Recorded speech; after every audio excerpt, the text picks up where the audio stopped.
Welcome to the Social Podcast, where no discussion or debate is off limits. Let's start off with some funny business, a little bit more on this Fun Friday. Bowen Yang, you know him from SNL, he said that on his podcast that he and his SNL castmates, they should be able to swear on the show without getting penalized. So he said that they feel really hampered in their comedy because they're not able to swear. I would like to say out loud, I would wish I could swear on this show as well. Yeah. But anyway, not about us. Yeah. Foul language, does it enhance comedy? Would you like to see it on SNL? Yeah? No?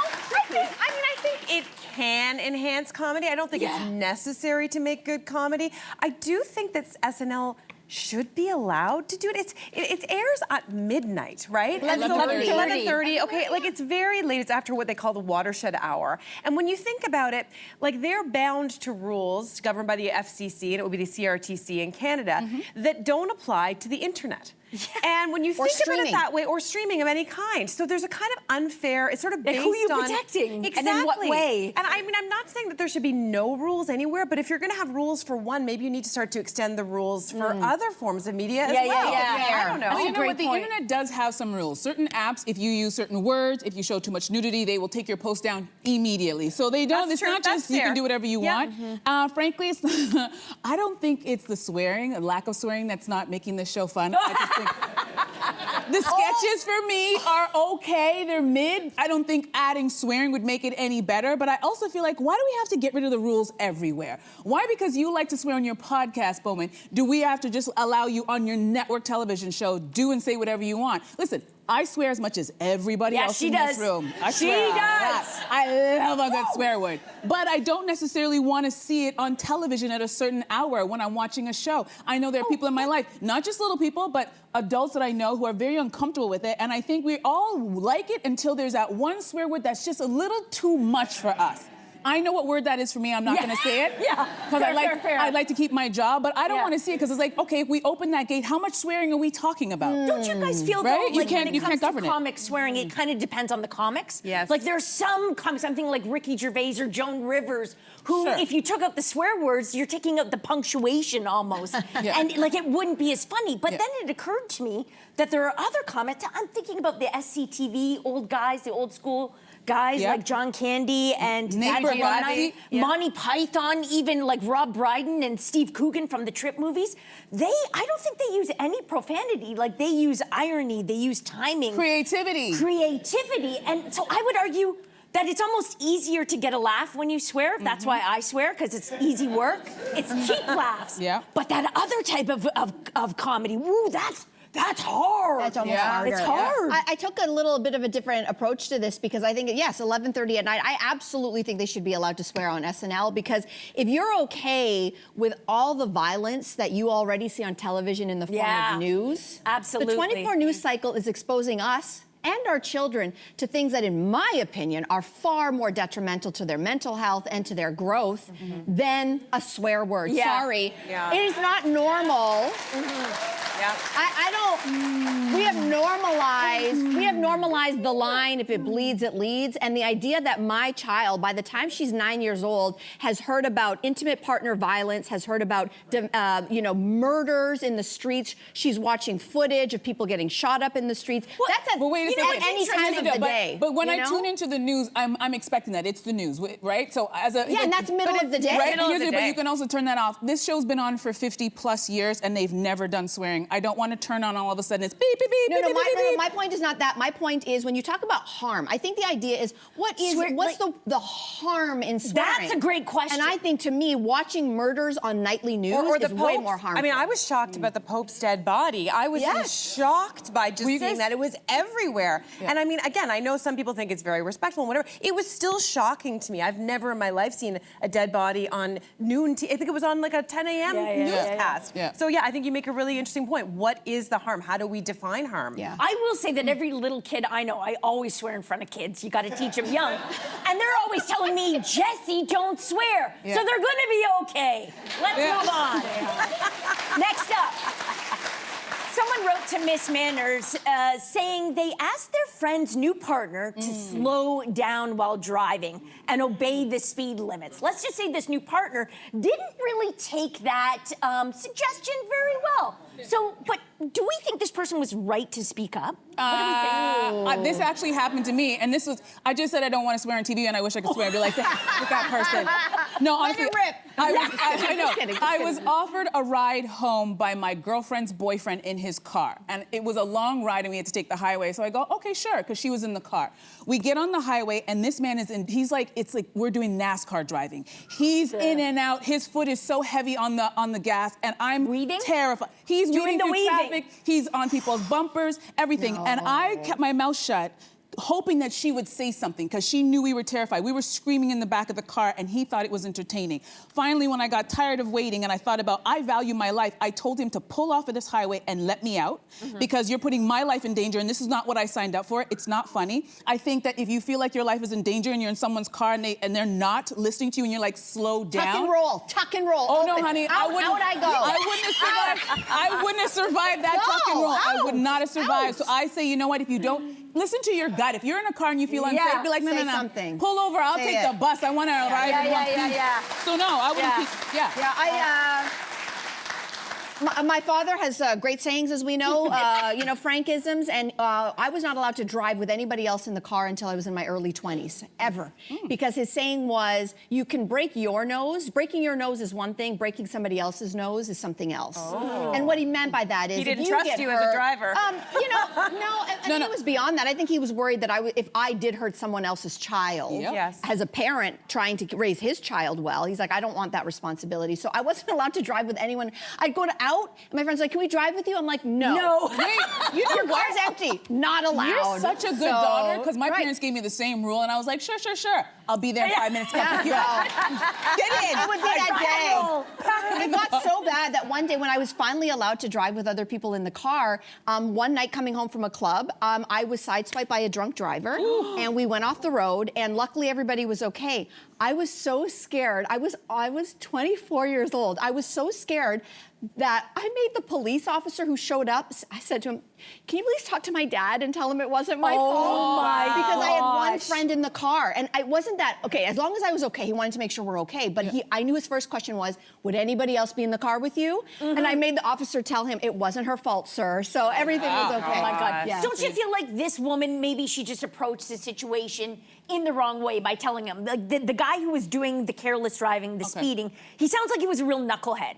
Like he pulled a pouty after, like, I'm not going to talk to you for the rest of the trip then, and I'm going to go the speed limit. I feel like there's a way to deal with knuckleheads, you know? Well, how would you go? I would have been like, oh my God, I'm such a damsel in distress, and I'm so scared. I'm so tiny, and I would have been like, Joey, you're such a fast driver. You're so strong. Ridiculous. But I'm so tiny and scared. Can you slow down just for me? And you think that he would have been like, don't you worry, sweetheart, I'll slow down for you. Man. And then It's all about the approach. That's how you deal with it.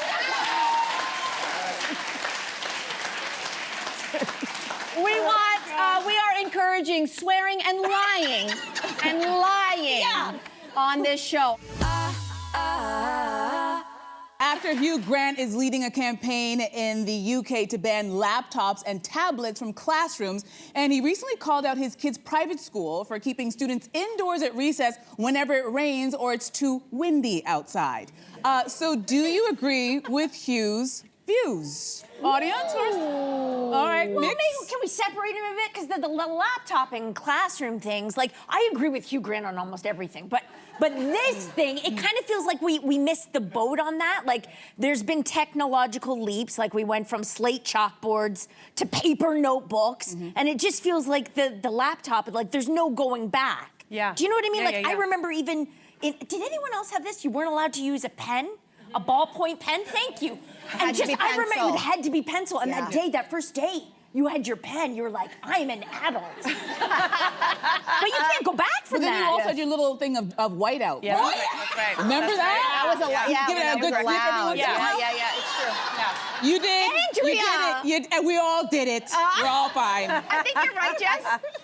Not all whiteout or screens are created equal, I suppose. No, I don't think all screens are equal. I think he sounds a bit old in that point. I think that access to technology, we learned that during COVID. The kids who had technology at home were in a much better position than the kids who didn't, period.com. And we're trying to raise kids for the future. And guess what? It's not going to be the pen and paper, Hugh. Yeah. It's going to be the computer. So I think a book or a laptop is very different, though, than what he was actually thinking about, like, advocating against. Yeah. So he was there doing an event with Jonathan Haidt. And if anybody who's a parent knows, he wrote the book, the seminal book, in my opinion, that I think every parent should read, which is called The Anxious Generation. And that whole book, it relies on two things, which is, number one, we have gotten rid of play-based childhood. And it is now, we've created the indoors generation because all the kids are inside. And what has that done? It's pulled them apart from one another. And also the idea of screen time has replaced this FaceTime. So he also advocates for unsupervised play with children. Yeah. And what he means by that is the helicopter parenting, we have done a major disservice to our children. Yeah. They learn independence and they learn resilience and problem solving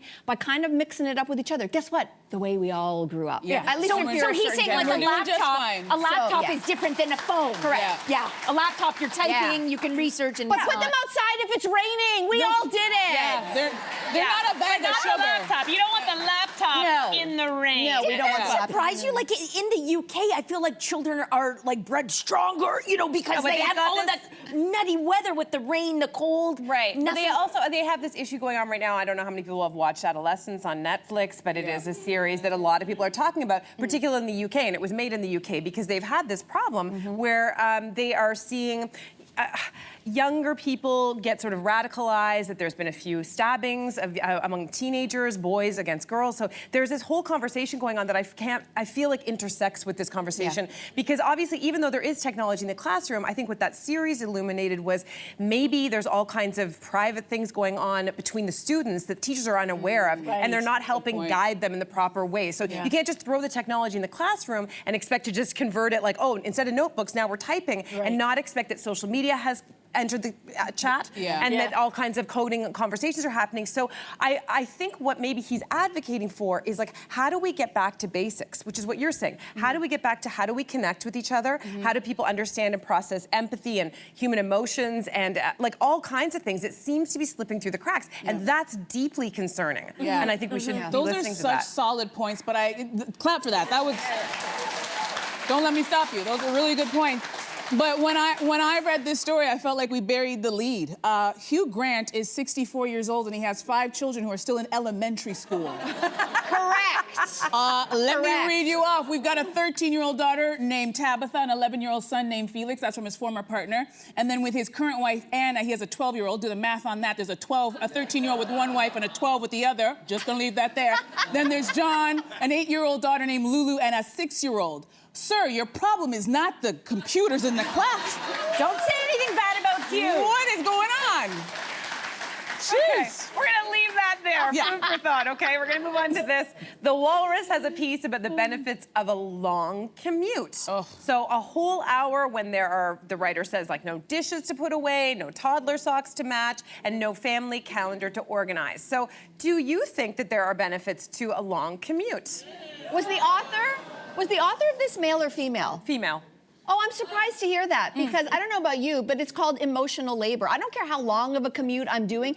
I might not be putting the dishes away, but mentally I'm putting the dishes away because we never leave. It never leaves us. And so, yes, sure, a long commute, you can maybe sit there. Like I take the train most days in because, traffic in this city is ridiculous. Just ridiculous. And that's the other part of this story. It's like we have the longest commute times in almost any North American city. It's what we're talking about in Toronto is very, very different. I could build a house in my commute, okay? Yeah. It shouldn't be that long, right? Yeah, Where there's that. true. But my long commute ends up being, let me take things off my plate so that my goal for 2025 is take so much stuff off my plate so when I get home, I'm actually protecting home time. My home time has disappeared because I am constantly multitasking. So the only benefit to a long commute, and there's really almost none because it shouldn't be that long in the first place, is that I'm like a goldfish. Give me enough room and I fill it with other things that I'm just trying to get off my plate. So let's get rid of the commute. Once in a while, maybe we can broadcast from home again. See, I love. No. They're never gonna let that happen.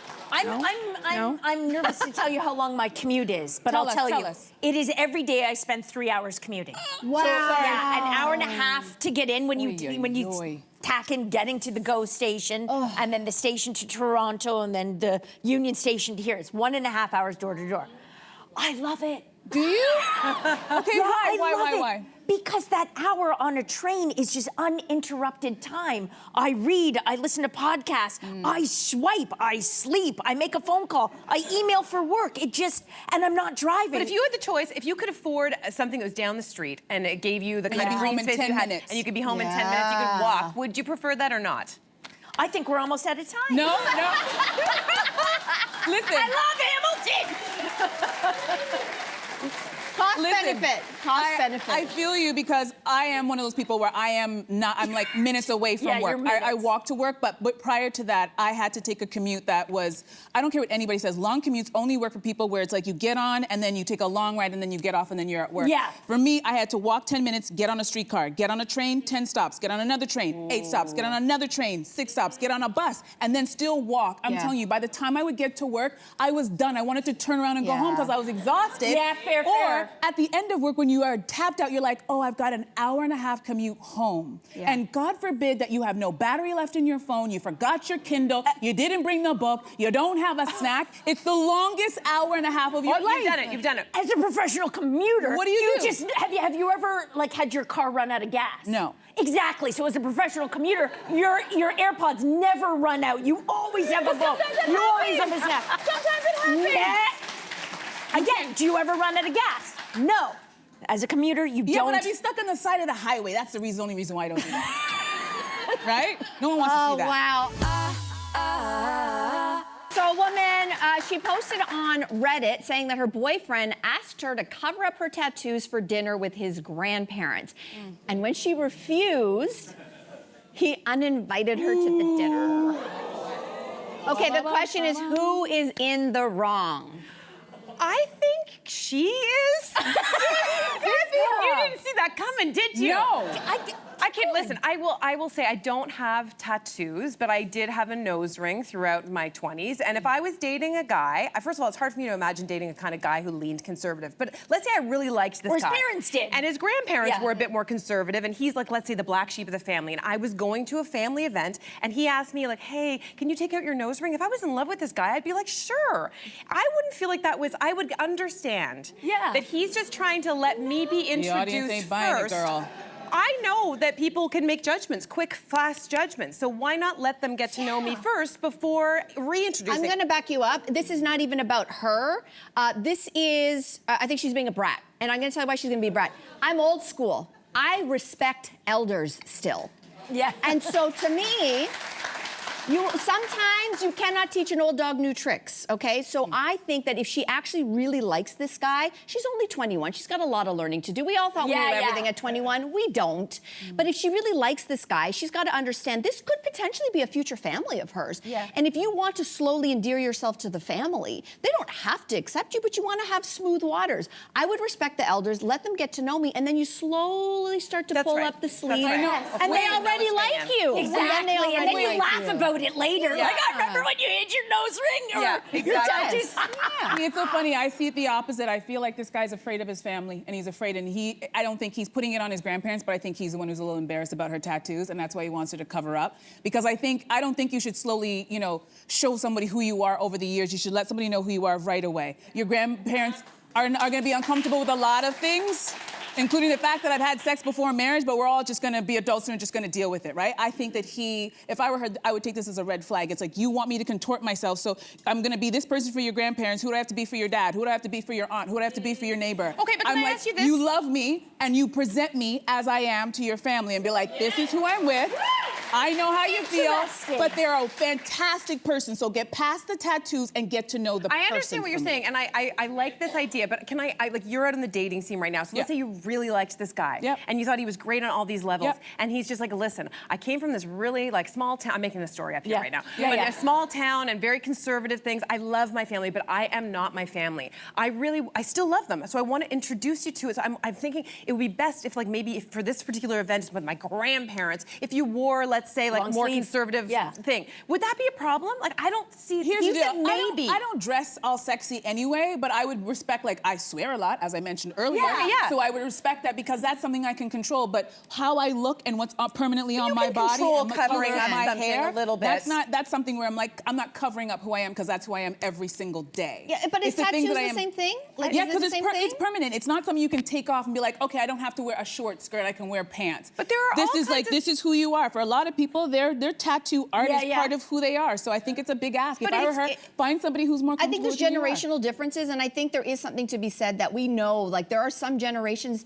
every generation, like our generation, we're probably considered really conservative, maybe to our youngest kids now, right? And so I'm trying to keep an open mind, but I don't expect that my grandparents, God rest their souls, would have open minds the way that I have. They weren't raised at all in the same world, and that doesn't mean they're bad people, by the way. I think I think that exposure over time, once they get to know somebody, the whole point is not to cover up for life. Like, I think It's just like I a don't want baby that. step. Yeah, I don't yeah. want You that. hit the nail on the head. This is actually like a red flag for both of them. Yeah. Because if she can't get past this and he can't get past this, the relationship's never going to work. The good news is they're 21 though, so Do you know 21. how many men with gold teeth that I have brought home? Yeah, Everybody true. gets over it. Subscribe to the Social Podcast so you don't miss a fiery debate. Until next time, socialites.